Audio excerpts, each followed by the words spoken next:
Don't stop.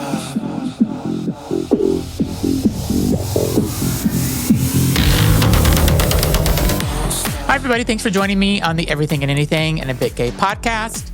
And this is Everything. This is my weekly episode called This is Everything, where I talk about something that's not so campy and bitchy or whatever, just something about that's on my mind that I want to talk about. So today I had a phone call with a friend of mine, and he was saying, you know, you talk about in your podcast how the Boston gays are bitchy and all this. And sometimes, a lot of times, it's the younger gays that are the bitchy ones, which isn't actually the case.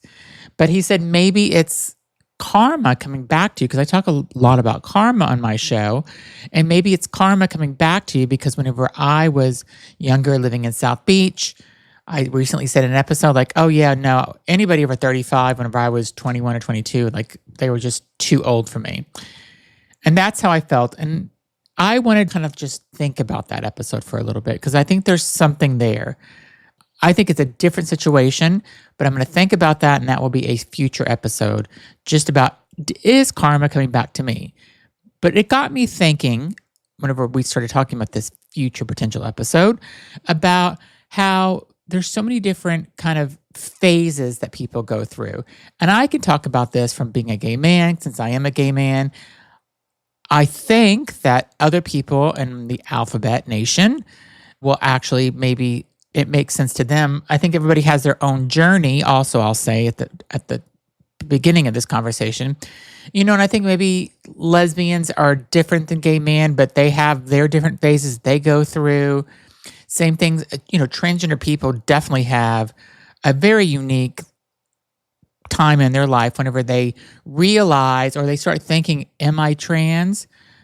Figuring out what trans even means to them, figuring out if they're going to admit to themselves and then admit to others that they are transgender. And there's a whole cycle. Like they probably go through, a transgender person probably goes through the hardest cycle out of anybody in the LGBTQ plus world, because they have so much to figure out. And then they're changing so much about their appearance and who they are and stuff. And it's just, it must be such a journey for them. So I respect it so much. But I can't speak for transgender people or lesbians.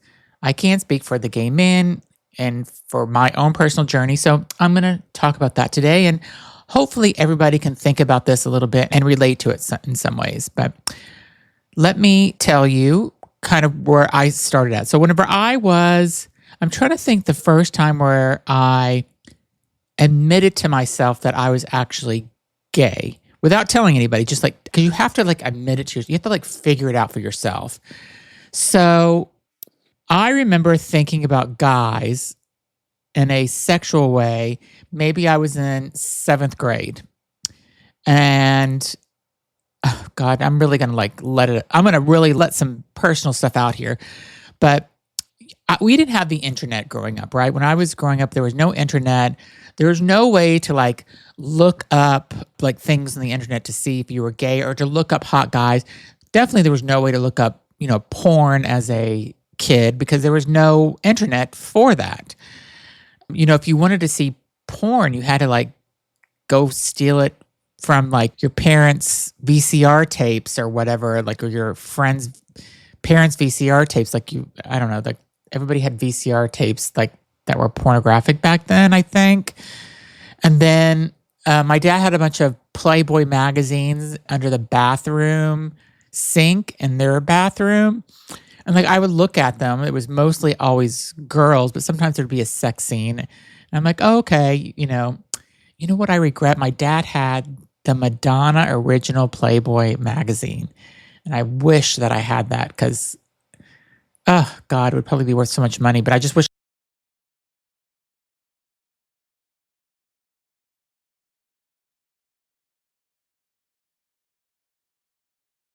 Probably, you know, whatever. So, as a fan of Madonna, I would have loved to have had it. But the way that I had to like look at guys and like fantasize about them, I'll say, in the most politically correct way, is that I had to look at the JCPenney catalog. And I have heard this from many people that have grown up. You know, when this is again, you didn't shop online when I was growing up. You would shop in a catalog. You would have to go to a store. Like there's no other way to get clothes or buy stuff. Like that's how you would do it. And I know it's going to sound crazy to people that are younger listeners.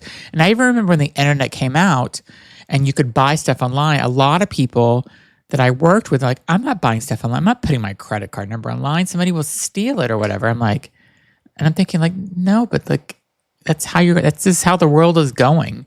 And I don't know, going way off subject, but that is how you would buy clothes, is like catalogs. And we would get the JCPenney's catalog for some reason. We would get like, there was a Neiman Marcus holiday book that would come out that we would get mailed to us. It was like every year you'd get these, or you would go into JCPenney's, maybe Sears. I don't remember Sears so much. I don't think we bought clothes in Sears. I think we bought like lawnmowers and stuff or tires for the car at Sears. But I don't remember buying clothes. But I remember the JCPenney's catalog because I would go through and I would look at the clothes for kids because I was in 7th grade. But I would also look at the men's clothes because the men's clothes had the guys that were in their underwear with no shirt on. But what I really loved is whenever they had the guys, there was these robes that they would wear, and they would just it was just like a towel, like would wrap around you and it would show your chest, and but it was a robe towel. So not a full robe, but just like for you get out of the shower, you just put this around. It had like Velcro or something on it, I guess, or a button or something, like a snap. And I remember like looking at these guys, and they were so hot because they were like muscular obviously because they were in a catalog. And then I remember I went to the library in junior high and I would look up books about surfing, and I wanted to see surfers because I thought they were hot. And so that was like I'll just say fantasy material, as a young 7th grader. That's what I used to fantasize about these are the guys that I was with.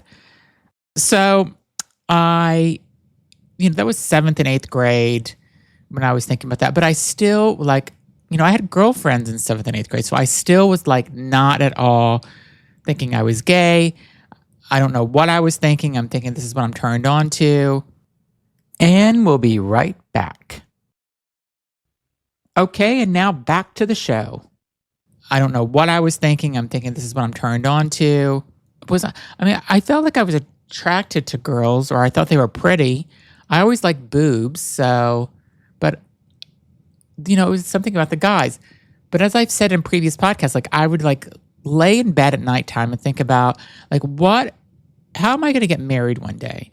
Like I just don't see myself getting married and kissing a woman in front of my whole friends and family. Like, when they say I now pronounce you man and wife, you may kiss the bride. Like I always like had that thought in my head over and over and over. Like I just don't see myself kissing a woman in front of everybody. So strange, but that was kind of the first phase when I'm like, and I still would not admit I was gay all the way through high school. High school, like people would ask me if I was gay or ask my friends if I was gay, and they're like, nope, he's not. I say, no, I'm not gay. And I was so against it. And like, I think it even made me like homophobic at a certain point. And the case is that I've said this before in my podcast, the most homophobic people are always the ones that have a secret or are in the closet. And it's so true because I was definitely one of those people that were, no, gay, gross. Like, no, that's disgusting. And so I just didn't go there. I just could not admit it to myself that I was gay. And then I had a girlfriend in college who ended up being my roommate in South Beach after I told her I was gay. And we did sleep together, and we, we were like real girlfriend and boyfriend I'm trying to think for how long. So like for a while. I don't think we slept together that much though. And why didn't we sleep together that much? Because I was gay. But so we slept together. Hurricane Andrew came in and destroyed our whole community. And then she was living, I think, with her uncle. And I didn't like her uncle. And so her and I weren't really hanging out. And there was no phones because only thing we had back then really was landlines. Mobile cell phones were just coming out at this time during Hurricane Andrew. Because I remember we got one of those big brick ones because that was the only way that you could talk to anybody. Because there was no electricity. There was no cable. There was no home really at that point because the hurricane completely destroyed it. But I remember getting my parents' phone and calling friends that were like living in Miami just to see if they were alive because they eventually had electricity. I lived so far south that our house was like pretty much almost fully destroyed. It was the walls, most of the walls were there, but like you couldn't live in it. It wasn't safe to live in. So I'm just going way off script. Or not off script, off just thinking. Okay, so we got this mobile phone and I would call friends and stuff. And then eventually, I remember going up to South Beach and driving around by myself. And this is actually, I mentioned this that I went to my first gay club at this place in South Miami called Ozone, but that actually was not the first place too. And this actually just stuck in my head right now. The very first time I went to anything gay, I was by myself. I was walking in South Beach, and I must have been 20. I was 20 years old in college, and I walked into this. It was like a boutique hotel, and they had a bar in there, and there was like a show happening. And I walked in, and it was a bunch of drag queens performing. So that was really and I was shocked and awe, and I'm just like, what is happening here? Because I don't think I really seen a drag queen before then. There was no RuPaul's Drag Race when I was 20. I mean, what year was this? This was 1993 or 94, 93. There was no RuPaul's Drag Race. I think I had a cell phone or a mobile phone at that point, though, of my own. It was probably a Razor flip phone. It was but I would carry my mom and dad's big brick phone around with me when I would drive in case I got a flat tire or something. But also, there was no maps. I had to figure out how to get to South Beach on my own with a map, not MapQuest, not a GPS. MapQuest was later on where you would go to the internet and print out the directions somewhere. I really just don't even know how we survived. How did we survive without GPS? How did we survive without cell phones? How did I survive without the internet back then? It's just I would fax my resume places whenever I was looking for a job before you could apply on the internet. This is really fucking dating me, but this is life. Back to my subject about gay phases, because I know I feel like I'm all over the place, but all this stuff is just kind of pouring in today, so bear with me. So whenever I started kind of thinking maybe I'm bisexual is kind of the first phase I think a lot of gay guys go through. Am I bisexual? And I went out to I guess I would call it my second gay bar where I had intentions of going, because the first time the place I went where the drag queens were in South Beach, I was just walking in somewhere to get a drink with my fake ID at 20 years old. And I didn't realize it was a gay bar. I mean, I don't know what I walked into really. But I remember I was I liked it. And I remember that I felt good in that environment. So I think that's actually, I don't know why I was holding this memory back, but I think that's actually what brought me to want to go to this club in South Miami called Ozone, which was the first time I had an intention of I'm going to go check out a gay bar by myself. And I think that gay guys are so incredibly brave because you have to do this. You have to make the first move in your gay life. Unless for some reason you're lucky enough to grow up with a friend that's gay, or you have a friend that you have told that you're gay. But I went to this gay bar in South Miami. I met a guy, kissed him in the parking lot, which I told the story. He ended up telling me that he worked for my father's company. I freaked out, left, didn't go back for several weeks, went back. I walked in, my friend that I worked with, named Alex, was there. He ended up introducing me to a bunch of people. They're like, "Are you gay?" I'm like, No, I think maybe I'm bi-curious. Maybe I'm bi. And then I met my friend, another Alex I met. ended up sleeping with him. And I still was saying I was bisexual. Me and my friend Alex met my friend Tony. And when I met Tony, I said I was bisexual. And then I met my friend Gary. And that's whenever I think I said, okay, maybe I'm gay.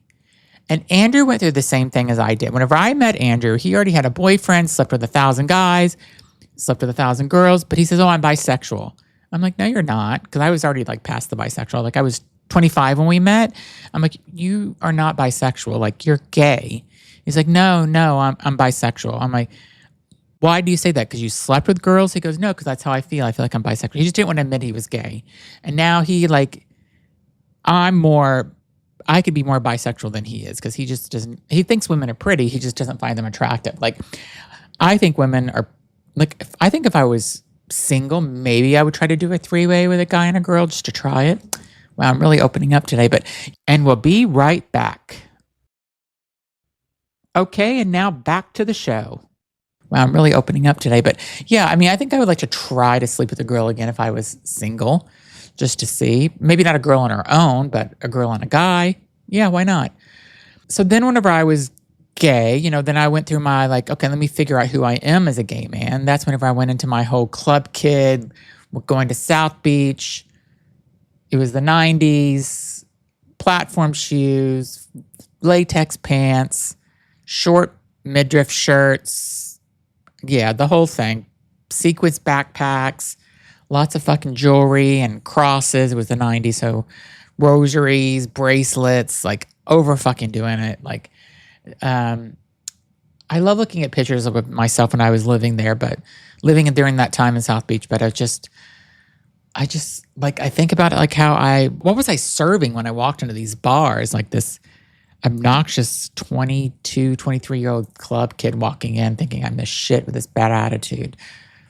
But, you have to start somewhere to get to where you are, and that was my journey. So it was all kind of a journey to get here today. So if I didn't have those experiences, I wouldn't be who I am today. I probably wouldn't have been doing this podcast. Maybe, I think being that character that I was in at the time, I was walking up to people.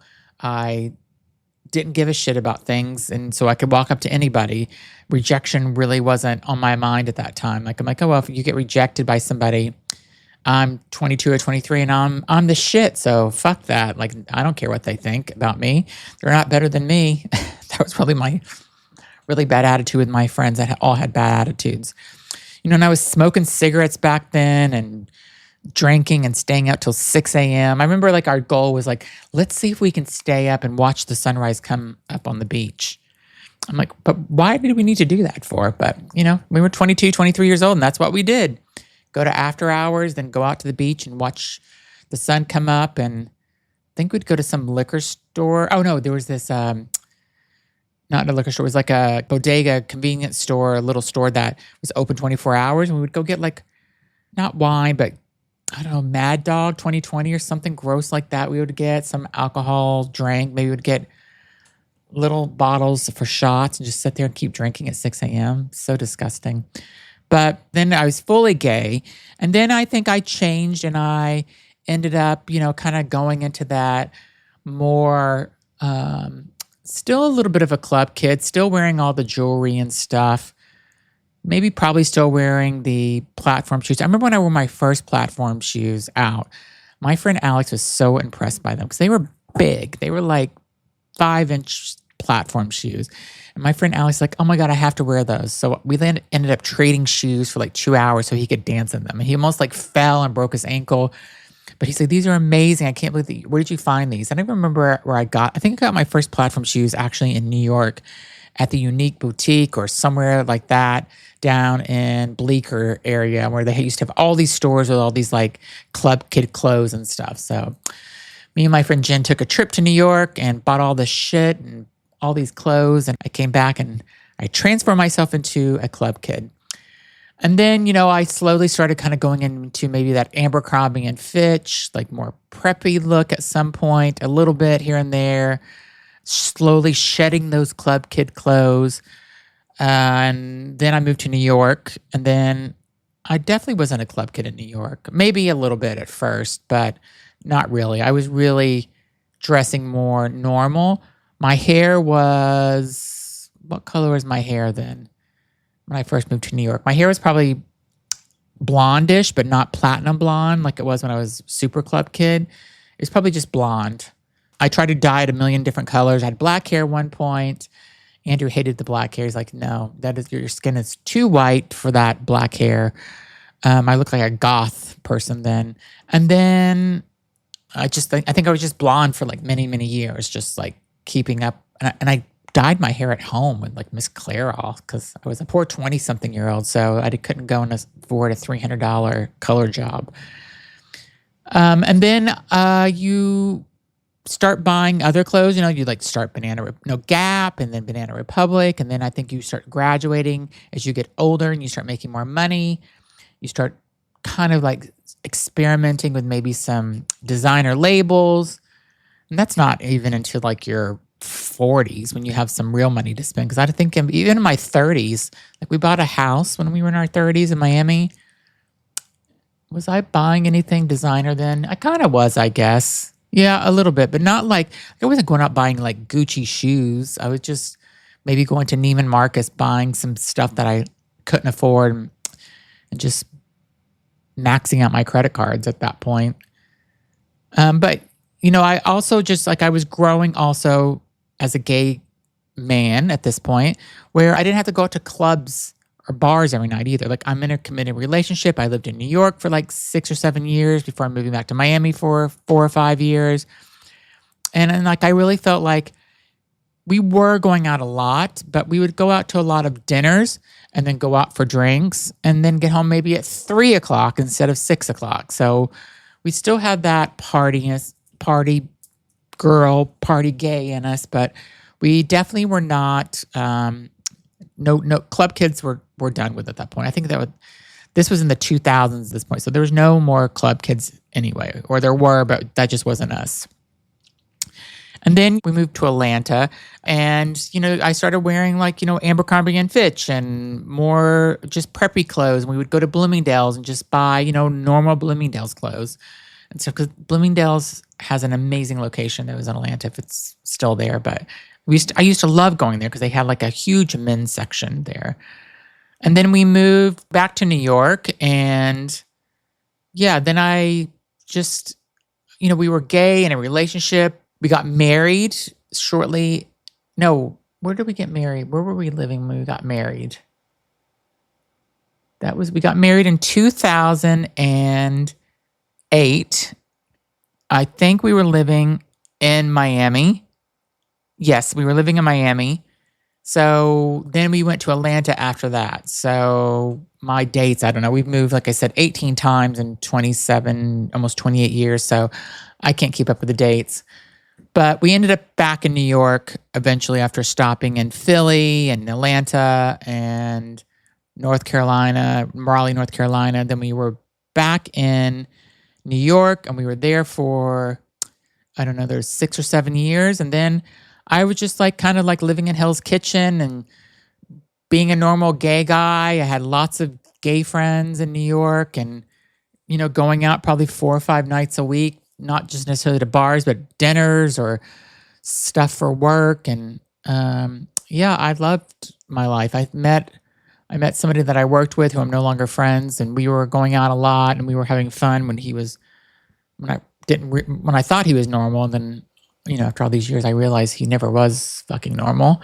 And then we moved to Switzerland. In Switzerland, I was just like a regular person because there was one gay bar that was in Switzerland, and it just was not for me at all. It was like everybody knew each other, but everybody that came in would give the bartender that was working like a fucking kiss on the lips, like a real pop kiss. And I'm like, ew, like you're kissing every gay man in this town. Like somebody in this town's got to have a herpes or something. And I mean, you're just spreading it to everybody else. So I don't know. It just wasn't, gay bar wasn't our scene. I think we went twice. And then we met this gay couple who I still like Facebook with, or they were really nice. We'd go out with them. And then I had a lot of straight friends in Switzerland. And we were living that we're the fun gay couple with all these other couples. We'd go skiing with these friends of ours, and yeah, they were fun. We had fun, but Switzerland was not for me, and we ended up going back to New York. And I was so thrilled, and Andrew hated it, and we were just a gay couple living in New York, and we were living right in the center of Hell's Kitchen, and I was going out all the time because I was so happy to be out. I was so happy to have my friends back, and so happy to be back in America. And thinking about being gay or bi just like wasn't a thought anymore. I was just like, I'm gay. And I also, whenever I went to Switzerland, it taught me that it's okay to like say you're gay in the office. And I think that's something I learned too, because you also go through a time, just when you're going through a time where you're just like, I don't want people to know. I don't want to be judged. There's always that one straight guy in the office that could really make your life miserable or give you fucking attitude, or, who's a little homophobic but won't say it. So I don't know. I just always kind of kept my sexuality and my shit to myself or to the people that I was friends with. I didn't like come in and I was like, hey, everybody, it's Pride Month. Like, come and celebrate with me. But then whenever I came back from Switzerland, like, I'm like, this is who I am. And if people don't like it, then that's their problem. And I went to work for a pharmaceutical company here in Massachusetts, and so open. They did not care if I was gay, straight, or whatever. They all met Andrew. And then I went to another bigger pharmaceutical company, and they had lots of like gay, lesbian, transgender, bisexual, ERN, the Employee Resource Network stuff happening. And they were that's whenever, and there was lots of gay people that worked there. And I really felt like I could be who I was in my workspace. But to even think about that wasn't even so long ago. That was maybe 10 years ago. To think that I was even thinking that way 10 years ago, where I didn't want to necessarily be myself in the office, feels so distant. Because now I'm doing like 2 gay podcasts, and I'm like putting all my business out here. I just started this episode talking about how I masturbated whenever I was in 7th grade to JCPenney's catalog. So like, I'm really like I've come out of my shell, I'd say. Would you? I think so. I think I've kind of just busted out of that closet. And here I am. But I think every gay man has to go through a process. They have to go through a process when they want to tell somebody. They have to go through these different phases where maybe they're bi. Maybe people like my friend Tony, who knew he was gay when he was small. Like when he was a kid, he's like, I knew I was always gay. He's never slept with a woman. He's never seen a woman's vagina. So he's like super gay, and he acts super gay too. So my friend Gary, did he sleep with women? But he almost slept with my roommate. So yes, he was like into it, but he was definitely gay. His mom knew he was gay. He was in dance class growing up. So his whole family knew he was gay the whole time growing up. And I'm trying to think like who else, like I had a lot of friends that their parents just didn't know. It was a secret. Their parents still maybe don't know. I have one friend that was a very good friend. I'll call him Freddie. That's not his name, but I'm just going to call him Freddie because I don't want to out him because he's kind of went back into the closet. So he was so gay. Him and I would go to New York together. We'd go and go for like week-long trips together and go to every gay bar. You'd go to Tunnel and Palladium and Roxy, and we had the best time. And he was a Cuban guy. We were like best friends. It was me, him, my friend Tony, and my friend Rob. It was the 4 of us. We'd always go out. But me and Freddie would go to New York and like just go up just so we could go shopping and go to clubs and meet guys. That was the only reason why we were going to New York, and because we just loved New York. And then I ended up moving to New York, and then he would come and visit me like every few months because we were like such good friends. And then when I moved back to Miami, he started dating a guy who was maybe 15 years younger than him at the time. I'm like, what's going on? He's like, oh, I just need somebody like this. I'm like, okay, cool. But the guy had 0 personality. I didn't really care for the guy. It shouldn't have been any of my business, but I didn't like him. And I was just like, I don't think he's for you. And then we ended up like not being friends because of that. But that's not the real reason, because he ended up not being my friend or my friend Tony's friend, because he thought we were too gay. And he became a police officer, and he didn't want anybody to know that he was gay. And this is a person that went through a different phase as a gay man than I did, because his family never knew. His brother was gay, but he never told his brother that he was gay. And he never told his father or his grandmother that he was gay. And I remember one time we said, let's go to South Beach and see a movie at this movie theater in South Beach. And he's like, oh, yeah, we'll meet you there. Oh, why? Like, don't you want to go to get dinner or something before? Go get a drink or something before the movie? And he didn't. And I asked him later, he's like, well, I don't want anybody that could work at my police station to actually see me with gay people. I'm like, so you don't want people to see you with your friends? Like, I don't get it. And then he just went right back in the fucking closet. I didn't know who he was anymore. He was trying to play this straight cop character. And the friendship ended. I'm like, he ended the friendship with me and my friend Tony because we were too gay for him. So yeah, we were being ourselves and he was playing a character at that point. We already played those characters of pretending we were straight or pretending we were bi or pretending that we were something we weren't. And we were done with that. We were like, this is who we are. And he wanted to, I think he's still playing a character of like not telling anybody if he's straight or gay. I have no idea though, because I have no idea what he's doing. I have no idea if he even still lives in Florida. He probably is still a cop living in Florida, trying to date guys that think that they're straight. Because that last time I heard, he was dating a guy who was very much in the closet, or even on the down low. Who fucking knows? But so everybody that's gay, bi, transgender, lesbian, all go through a journey. And that was my journey. And I feel like I was pretty detailed. Maybe even I was even over detailed on what mine was. Maybe there was things you didn't want to know about me, but now you do. So it's done now. It's out there, and that's what it is. And I'm not scared of it. I'm proud of it. I'm proud of everything that I had to go through to get to where I'm at. Because again, everything that you do, you had to take this journey to get to where you are. And I'm very happy with who I am today. I'm happy with what I'm doing today. I'm happy I get to do this amazing podcast. And I'm happy that hopefully you stuck through this podcast and listened to it and maybe something resonated with you. And if it did, you know what you should do? You should share this podcast episode with somebody else. Because everybody that's in the LGBTQ plus community, if you were part of that community, you have gone through a similar journey or some type of journey to figure out who you are. So leave me a comment on my Instagram, The Real Zach R.E., Zach with an H, and tell me what your journey was. Send me a DM. I would love to know, like, how did you get to where you are? And are you happy where you are? That's another thing.